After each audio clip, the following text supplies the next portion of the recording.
a very quick review of one in case you were not here for the original presentation. And then I jump right into the second part of it, which is some what I call rules of thumb and some things to think about when you claim your Social Security benefit. I am speaking to you today from Dallas, Texas. I just had lunch down at Dallas Country Club, which was really nice with a client of mine. Been here for a conference all week, so I am eager to get back to the West Coast. My flight tomorrow with my two daughters as their fall break as well. So it's been a very, very busy week for me, as I'm sure many of you as well. But let's jump right into Social Security. Again, first 10 minutes is going to be a fire drill of review of the first, and then I'll spend the next 30 minutes going over what I see as the value of Social Security and what you should be focused on when you make your Social Security decisions in your retirement. And as always, I encourage you to interrupt me or put your hand up, or that's probably the hardest way for me to see it because I'm only looking at about 5 of your profiles right now. If you could put something in the chat, it pops up for me and I see it, or just unmute yourself and stop me where I'm at, because this is for you. I know Social Security and I'm still, a good 20 years away from claiming my benefit, but many of you are right there to make that decision here in the next couple of years, if not months. So I want to be cognizant of that. And this, again, is a presentation for you and for you to ask any questions that you may have regarding Social Security. So that being said, let's jump right in. All right, here's the biggest problem. People are making really bad decisions when it comes to Social Security. They're getting advice from their attorneys, their CPAs, maybe their friends, maybe they are at a dinner party and someone says, oh, I talked to my CPA and he said I should take it as early as possible. Even if I don't need it, I'm not going to use it because then I can reinvest it and I can make money on that reinvestment, or it may not be there one day for me. So you get all this different bad news and all these what I would call misinformation. It seems to be the popular word of the day on Social Security. And I think it's imperative that you know the facts and you speak to a professional that actually knows Social Security. You have me as a resource, and I'm sure there are other people out there that have the same knowledge I do when it comes to Social Security. That being said, you have many claiming options. Decisions have big consequences. In particular, if you are married or you have a partner, someone else that's eligible for Social Security on your benefit, you have to think of it in regards to a decision for two people, not just yourself. And that's because of what we'll talk about today, which is spousal and survivor benefits. All right. Will it be there for me? Simple answer is here's the Social Security Trust Fund. It did decrease in assets by $22 billion last year. At almost $3 trillion in the pot. Benefits are expected to fall without reform into 2034. Did they go to zero? No. If no reforms are made 2034, which is roughly 11 years away, or excuse me, 10 years away, benefits would be 80% of what you're entitled to. What are we going to do to fix that? Increase the maximum earnings. When I started doing this presentation 15 years ago, the maximum earnings subject to Social Security was about $107,000. Now it's $168,600. So that's already happening. Raising the normal retirement age, many of you at 67 instead of 66, or something in the middle.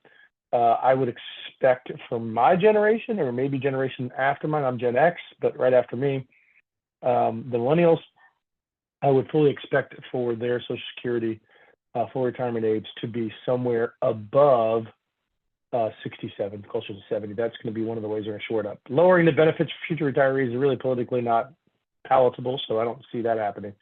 And reducing the cost of living adjustments, I don't really see that happening either. So my prediction is the first two are going to be the way they're going to shore up Social Security. All right. Bottom line for you baby boomers out there, you're not going to have any issues with the efficacy or the viability of Social Security through your lifetime. Got to remember it's inflation protected income, right?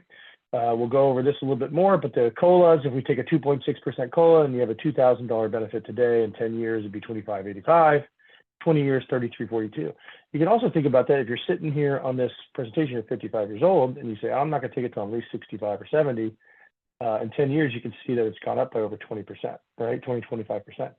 So it is inflation protected income, and much better so than your pension at UCSD because of the way the formula is derived. So how are benefits determined? They're determined on your working career and the age at which you apply for benefits. Can't go back and fix your working career and what you made, but you can affect when you apply for benefits. And that's what this presentation is mostly going to be about. How Social Security is calculated is not really that important. The Social Security Administration does that for you.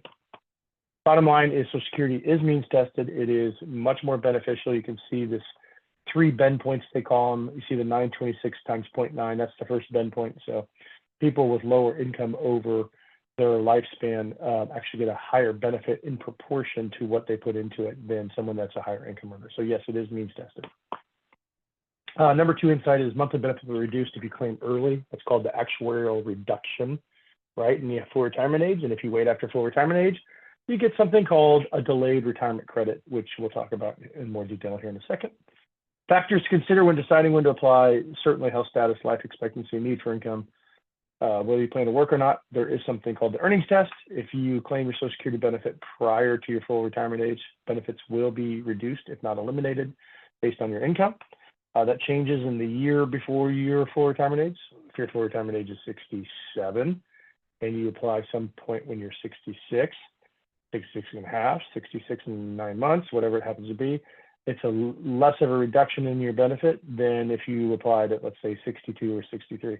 Not less of a deduction, the lower hurdle, I should say higher hurdle, so that your benefit isn't removed. This is an important slide from last time, full retirement age. Know when your full retirement age is. The reason the full retirement age is so important, because once you reach full retirement age, you can take your benefit and make as much money as you want, and you will not be subject to the earnings test. Warren Buffett, make 900 million or 100 million, whatever he makes a year, and you will get your full benefit regardless of your income, because you have reached full retirement age.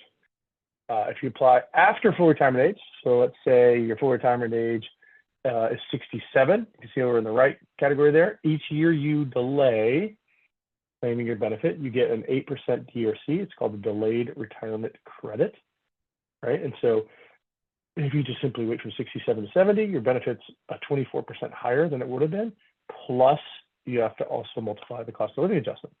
How do you get your benefits? You go to ssa.gov and you download it, right? We're going to go over some of this here in a second. So how can I maximize my benefits? So I believe that's about 10 minutes. 10 minutes on the dot. Okay, so now we're going to get into what I call advanced Social Security. So I'm going to slow down a little bit. If you have questions on the first 10 minutes and what I went over, there's also YouTube that Ariana can pass along at the end, or if Ariana, you want to put that in the chat, so you can go see a much longer, detailed presentation on the stuff I just covered. So let's talk about advanced Social Security now and how you improve your earnings record, right? First thing you do is you go down to socialsecurity.gov and you download your statement / my statement, and you make sure it's accurate. Where there are times in the 80s and 90s where you pay taxes on income you earned, and maybe you were waiting tables or bartending or something like that, and your income wasn't reported accurately, you can go back and get that adjusted. That will increase your Social Security benefit. Particularly if there are any missing years, because your Social Security benefit is determined on your top 35 years of earnings. So if you don't have 35 years of earnings, then quite simply, you are going to get a 0 for the years that, like say, you work 30 years.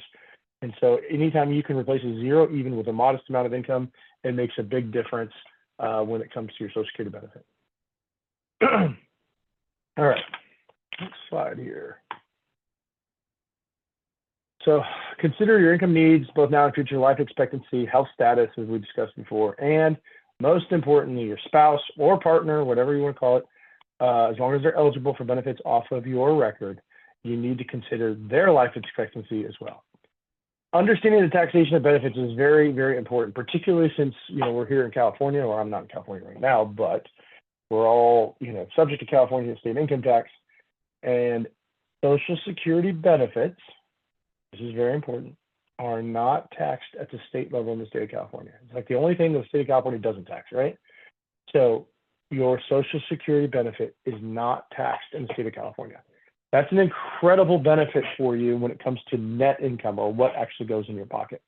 Because if you are in a modestly, let's say your pension is 60, 70,000, and you have some withdrawals from your 403B or IRA, whatever it happens to be, and your income goes up to 100,000, you would potentially pay, close to $8,000, $9,000 a year in state income tax on your Social Security benefits if it was taxed, but it's not. And more importantly, it is tax favored at the federal level too, 85 cents on the dollar is taxed at your ordinary income level. Not 85% is taxed. 85% of a dollar is taxed at your ordinary income level. So 15 cents on a dollar at the federal level is never taxed. So very important that you understand that concept, because it means a Social Security dollar is worth significantly more to you than a pension dollar from your UCSD pension or from a withdrawal from your IRA or 403B or 457. This slide just talks about the earnings test, and I mentioned that earlier. Dollar in benefits will be withheld for every $2 you earn over that amount in 2024. Here's the taxation of benefits that I just talked about at the federal level. You can see the amount of Social Security subject to tax, married, filing, joint. If your income's over $44,000, these numbers are not inflation adjusted, but if it's over $44,000, 85 cents on the dollar is taxed at your ordinary income level. All right, way to minimize. So again, this goes into the advanced part. How do you minimize taxes on your Social Security? Well, really, the only real answer is to anticipate. There's two, actually, I guess you could say three. The top one says reduce other income with tax advantage investments. They do bring in a municipal bond interest, even though it's not taxed potentially in California or federally. It is included in the equation for taxation of Social Security. You can see at the bottom there, that is the formula: provisional income, which is adjusted gross income plus 1/2 of Social Security benefit, plus tax exempt interest. And so you can't hide muni bonds. So you need tax deferred investments like annuity is probably the best. And we did an annuity presentation in September. My partner Nick did it for the group. So you can go and review that and some of the benefits of tax deferral and annuities if that's something you want to take a look at. I like this number 2, anticipating your RMDs, which can put you in a higher tax bracket. Consider drawing down the IRAs before you reach that new RMD level, depending on your age, 73 or 75, right? Convert to traditional IRA to a Roth. That's another tactic that you can employ. I am not a huge fan of Roth conversions in California because of the tax that you take to do the conversion, but it's something you can look at, certainly. Delaying Social Security is my probably favorite way. Reduce your expenses and continue to manage taxes throughout retirement. Certainly you want to do all of those. Remember that Medicare, once you sign up for Medicare at 65, your Part B premium, which is $174.70 without the income-related monthly adjustment, the IRMA. If you're not subject to the IRMA, it's $174.70. If you are subject to IRMA, it's more. But you can see if you claim benefits earlier, your Part B is a significant portion more than it is if you claim benefits later, right? And there at the bottom, it says the higher income households may have additional charges and deductions, and that's due to the income-related monthly adjustment to IRMA. If you have questions on that, I encourage you to go look at the presentation from Monday on Medicare. So key points to remember when applying for Social Security: apply early, benefits start lower, stay lower for life. Super important to understand, which is often overlooked, is COLAs magnify the impact of early or delayed claiming. The longer you live, the more imperative it is that you delay your Social Security benefits. If you have longevity in your family, or one of the two of you, you and your spouse or partner, have longevity, I highly encourage you to get an analysis and take a look at delaying your benefits, because the COLAs will magnify your benefits significantly. All right, for couples, always maximize. This is the rule of thumb that I always talk about. There's not many rules of thumb within Social Security, but this is certainly one of them. Again, I'll leave this up here for a second. but I didn't mean to do that. There we go. I will leave this up here for a second so you can read this one more time. This is a very important concept. All right, so for couples, the higher earning spouse, it doesn't give an age. It doesn't say higher earning spouse, as long as they're older, should delay. No, it's the higher earning spouse, regardless of if they're older or younger, regardless of male or female, or male or male, or female or female, it doesn't matter.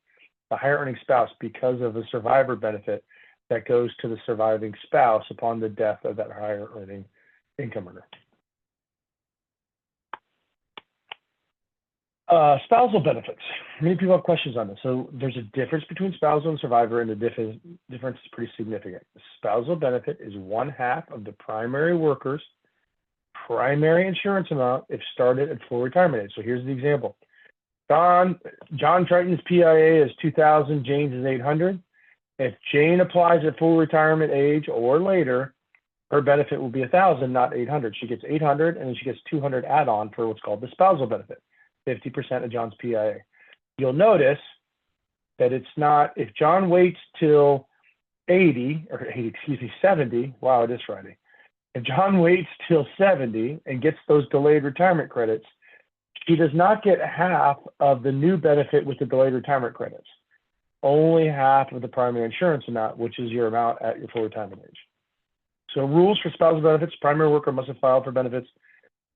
Spouse must be at least 62 for a reduced benefit, and no delayed credits, as I just mentioned, on spousal benefits after full retirement age. So coordinating the spousal benefits, right? So there's a maximization strategy. This is where the lower earning spouse's primary insurance amount is more than 50% of the higher earning spouses. Both spouses in this case, to maximize Social Security, would wait till 70. One spouse takes advantage of spousal benefits as allowed. That's not allowed anymore, just so you know, that file and suspend stuff or restricted application. That's pretty much everyone's timed out of that at this point. But it maximizes lifetime benefits over average or long life expectancy. The hybrid strategy is if the lower earning spouse's primary insurance amount is less than 50%, that lower earning spouse would claim early, then switch and then the higher earning, as I said, that rule of thumb is going to wait until 70. And the reason they wait until 70 is because they're giving protection in the form of a survivor benefit for the lower earning spouse. This generates income sooner while maximizing higher earner spouse benefit over both lifetimes, again, to provide that survivor benefit. What I recommend, if any of you are curious, is, new share here, is get one of these from me. They're free to you as a member of the Retirement Resource Center. This is what we use to gather information to provide a free Social Security analysis for UCSD folks or for our clients or for whomever asks for it. It just requires name, date of birth, and then again, this part right here, it says primary insurance amount. That's the amount that's not allowed. I've had people put in here 1 million, 2 million. That's not what I'm not looking for your life insurance. I'm looking for the amount of your Social Security at your full retirement age. That's called your primary insurance amount, right? And then life expectancy, I realize no one knows when they're going to die, but we try to, game it based on parents and everything else. And then there's some other questions in here. Often I get the question, well, okay, some of these questions, why do you need to know all this information down here? I just want a Social Security analysis. That's fine, that's great, but I'm also a certified financial planner and I have a fiduciary duty. And I can't make a proper Social Security recommendation without having that information. I need to know if there's other assets out there that you can rely on while delaying your Social Security to maximize your Social Security benefit. Can't maximize your Social Security benefit if you don't have anywhere else to derive income from. So it's imperative that I have that information so I can do a proper analysis. So I just wanted to share with you again what our little questionnaire looks like. If you want a questionnaire and a free, I'll repeat, it is free analysis. Just let me know via email. I'll put my email in the chat here at the end of the presentation. Back to the slides. We discussed the hybrid strategy. This is what the custom reports look like. If you're interested, it's free for you guys at UCSD. Insight number 4 here. And this is where Social Security gets really complicated. And I'll tell you, learning the basics of Social Security when I was learning them 15, 18 years ago was pretty easy. But then you realize the longer you are rendering advice on Social Security, you realize how complex it actually is, and specifically when it comes to survivor benefits. All right, so, and this is why. The survivor benefit, remember, is not the spousal benefit. Those are two different things. Spousal is, they're still alive. Survivor is, they're not alive. It's pretty simple, but it's complicated on the standpoint of how to claim. So the survivor benefit depends on the age at which the spouse that has passed away claimed their original benefit, all right? And then there's some rules after that. And then it also depends on the age at which the widow, male or female, claims the survivor benefit, the actual benefit, okay? So there's two different variables that go into that. So a spouse dies while both are receiving benefits, the widower can switch to higher benefit. Here's the example. Joe and Julie are married, both are over full retirement age. Joe's benefits $2,000 and Julie's benefits $1,200. Joe passes away. So what does Julie get? She doesn't get $1,200 plus $2,000.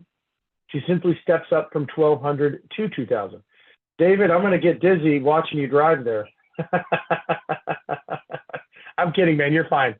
I just, it's funny because I watching other people drive sometimes makes me a little woozy. Survivor benefits. Example of delayed claiming. Joe and Julie are married. Joe's primary insurance amounts to $2,000. And this is the difference between survivor and spousal. Spousal, remember, you don't get the delayed retirement credits. Survivor benefits, you do. So Joe files for Social Security at 70, maximizes his benefit. It's 132% of 2,000, 2640. It would be higher because of the cost of living adjustment, but we're taking that out for simplicity. Joe passes away. Julie's survivor benefit would be equal to Joe's benefit if she just waits till her full retirement age. She doesn't have to wait till 70, and that's at bottom 66 or later, full retirement age. The other difference is a survivor benefit can be claimed at 60 versus 62 for a spousal. So when you are widowed, and I usually have one widow on every one of these presentations, and if you do have questions, please email me separately because they're really hard to answer in this format.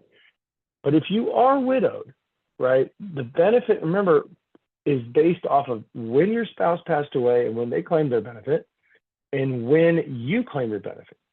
So you can actually do something like claim your survivor benefit at 60, switch to your own benefit at 70, claim your own benefit at 62, switch to your maximum survivor benefit at 66 or 67, depending on your full retirement age. It's very complex. And so I highly encourage you to do that formal analysis when it comes to that if you are a widow.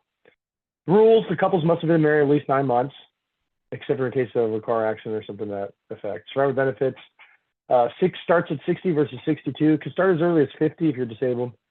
Survivor benefits not available if the widow, and this is important, if you remarry before age 60, right, you are not eligible survivor benefit unless you get divorced again, then you can be. Divorced spouse survivor benefits available if the marriage is 10 years or longer. That's really important. My dad and mom were married for 12 years, both still alive, and my dad's been married to my stepmother now for 30 years. And both my stepmother and my mother claim benefits off of my dad's record. He did wait till 70. And so they both get the 50% of his primary insurance amount, which I'm not sure exactly what it was, but it was a very high benefit because he was a max earner most of his life. And both of them claim on his benefit. So again, very important for that maximum earner to wait till 70. Divorced spouse benefits are same as spousal benefits, by the way, as long as the marriage lasted 10 years or more. Person receiving divorced spouse benefits currently unmarried and the ex-spouse is at least age 62. If the divorce is more than 2 years ago and ex-spouse does not, if it's more than 2 years ago, right, the divorce, the ex-spouse does not need to have filed for benefits for that person to claim the benefits. And the other thing is Social Security Administration, if you are divorced, will not notify your ex-spouse if you claim benefits on their record, all right? So a little brain teaser here in life. Would you rather be early or delayed, pay a penalty, or get a bonus? Again, the big problem is people are making horrible decisions with Social Security because they are taking advice from a CPA, attorney, maybe even their financial advisor who doesn't understand Social Security, the value of it. I'm going to go through some stuff here outside of the presentation because you should consider Social Security context, pensions, IRAs, all that stuff. And that's where I'm going to get to the whiteboard here. All right. So I'm going to stop the share on the presentation. And I am going to move over to my really bad drawing. There we go. New whiteboard. All right, here we go. All right, so let's just do, let's just call it Mr. and Mrs. Triton retirement. And I like to just do it, and I like to represent it like this, okay? All right, this is retirement in a nutshell, and this is your, and by the way, no comments on my drawing, by the way. I get it, I'm a terrible artist. My daughter reminds me of that all the time because she can actually draw and I can't. But this is what we call mailbox money, okay? This is your monthly income in retirement. You are no longer earning a salary and you're living off of your investments and all the things you've earned over life. So what are some different sources that go into that? Well, the pension, right? I'm going to put IRA here, right? And your IRA, if you come to any of my presentations, I always tell people consolidate your 457, 403B, DCP, all that stuff, consolidate all that into a single IRA so you have one investment strategy in retirement versus 3 or 4. You can do it at Fidelity. You can do it with someone like myself if you want, many more different investment options, unique strategies, all that good stuff. But you can also do it at Fidelity if you want to do it all yourself. And I just encourage people to consolidate into one, because you have one beneficiary, you have one account to take RMDs from, to calculate all that good stuff. So anyways, get a pension, IRA, Social Security. Maybe you have a brokerage account. Hopefully that's held in the name of a trust, right? Because you don't want to be subject to probate, which if you have more than 100,000 in an account that's not a retirement account that has a beneficiary, then it is. And then, I don't know, something else. Let's just say you have a rental property, so you have some real estate. All right, so let's talk about the taxation of all these and how each dollar is taxed and what the value is to you. So your pension, subject to ordinary income in both the Fed and California, right? So if this is, let's just say round number, 100,000, you're going to pay federal taxes roughly at a marginal rate of 22 to 25%. In California, you're going to pay roughly 9%, right? IRA, same exact thing. Every dollar you pull out of there, the only times that you can pull money out of your IRA without paying taxes are the QCD, which is a qualified charitable distribution, which is 105,000 as of this year.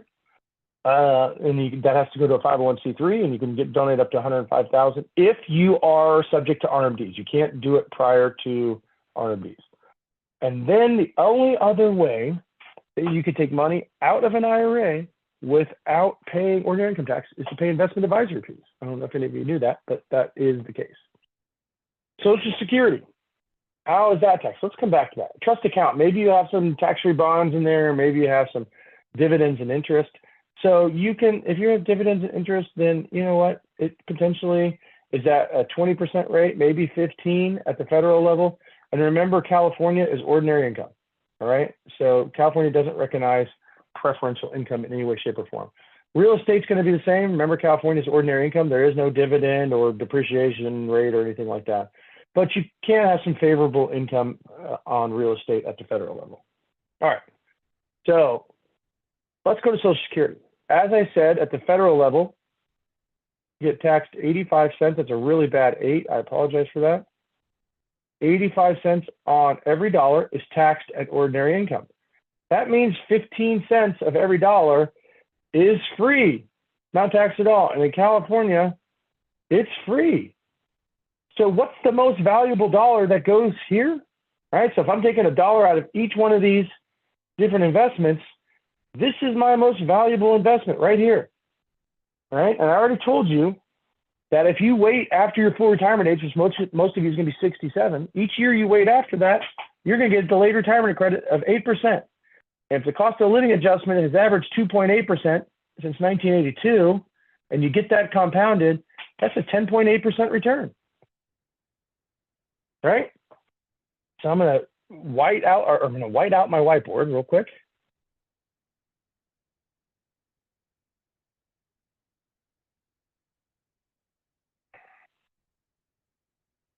New whiteboard here. All right. Going back to our boxes again. Remember, we had real estate here, trust account here, Social Security here. We had IRA here, which is 403B, 457, all that good stuff. And we had the pension here. All right. And all that stuff was coming down into our mailbox.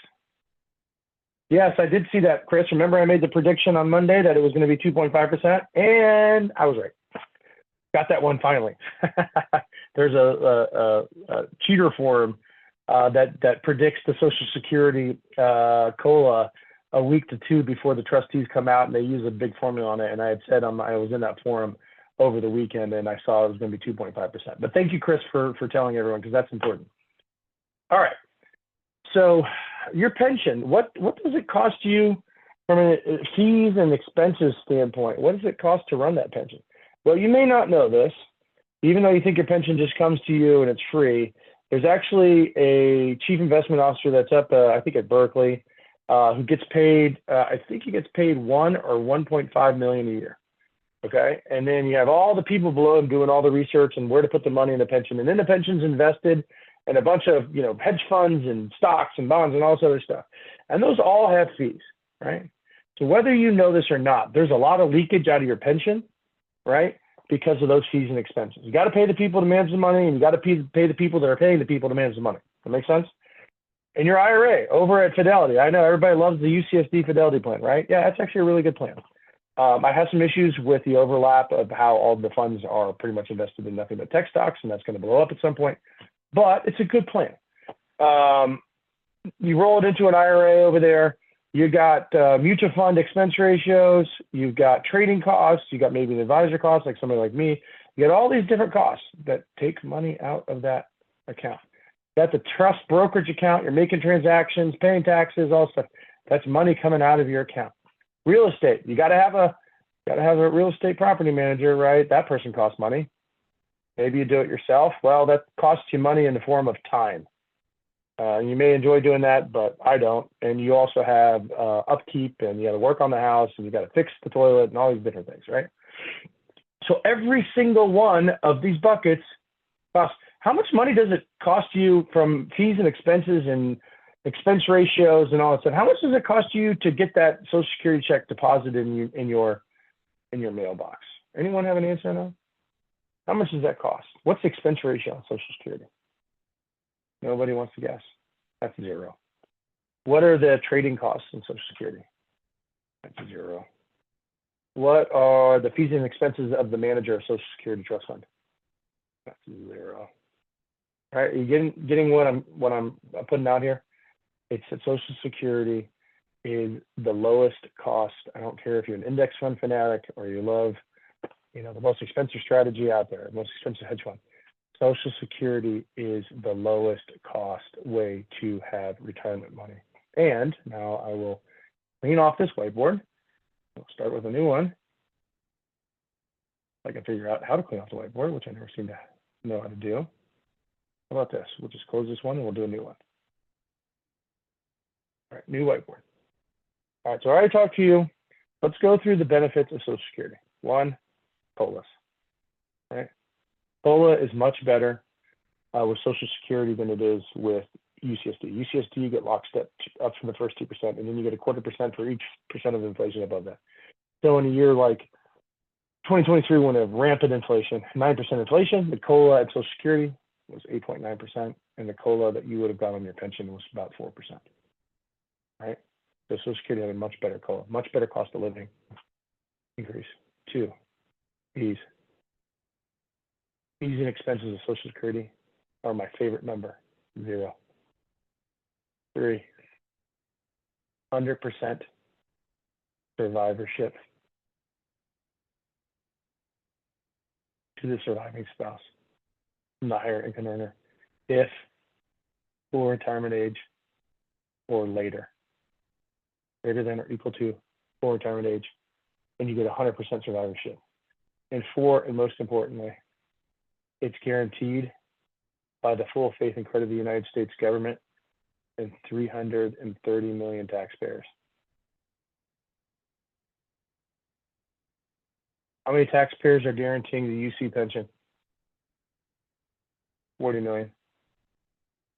How in debt is the state of California? Not quite as much in debt as the federal government, but guess what the difference is? The federal government has an unlimited ability to issue debt, whereas the state of California does not without it going bankrupt or getting a bond rating that would cause interest rates to be so high that the state of California wouldn't be able to afford its interest payments. That is the difference between Social Security and the pension. And most importantly, and this is the last one, so get this out of the way there, taxes. Told you Social Security is not taxed in the state of California. We love that 0 again. And at the federal level, 85 cents on the dollar at your ordinary income rate. Very tax advantaged. Income you can't outlive due to the COLAs. 0 fees and expenses. 100% survivorship. 330 million taxpayers out there backing it up. And the taxes in California are 0. And at the federal level, they are advantaged. And with that, I will go back to, unfortunately for you guys, I'll go back to just me. I don't want to share anything here, sorry. Many of you know I'm just sitting here pushing buttons on my computer, but with that, hit escape here, and I will open up the floor to your questions, concerns, Emotional outbursts are encouraged as well. Anything that you see on a Friday that should be asked, let's go ahead and do it, because I'm here for the next 5 minutes unless no one has a question, but I am here to answer any questions that you may have. If I can get my mouse to get down into the chat, that would be great. There we go. All right, over here in the chat, I'm going to put my email address in case you want a questionnaire so that you can get a free Social Security analysis. That's my email.